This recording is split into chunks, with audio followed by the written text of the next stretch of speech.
Le titre d'époux que s'attribue le Christ signifie certainement que sa présence parmi les hommes inaugure la venue de l'ère de la grâce, l'accomplissement des promesses prophétiques de l'Écriture concernant les épousailles définitives, l'irruption de la joie eschatologique.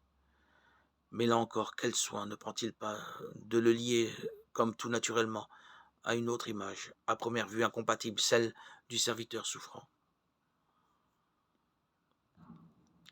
Dans la scène où on le voit défendre ses disciples accusés de ne pas jeûner comme ceux de Jean-Baptiste, il emploie une série de formules expressives et énigmatiques à souhait.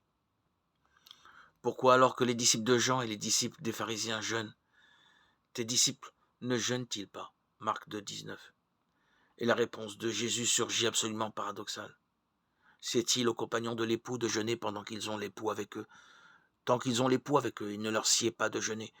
Viendront des jours où l'époux leur sera enlevé, alors ils jeûneront en ce jour-là. Marc 2, 19, 20. Le Christ affirme bien que l'attitude apparemment scandaleuse de ses disciples est un signe de la venue des temps messianiques. Mais au même moment, il révèle une perspective apparemment contradictoire, douloureuse. De même que les disciples de Jean-Baptiste ont perdu leur maître, de même ceux de Jésus perdront le leur, de façon tout aussi tragique.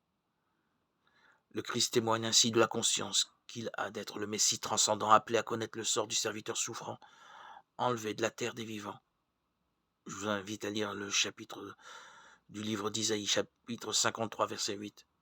L'inauguration de la venue de l'ère eschatologique, celle de l'époux, se réalisera donc sous une forme déconcertante, celle du serviteur, promis à une mort ignominieuse.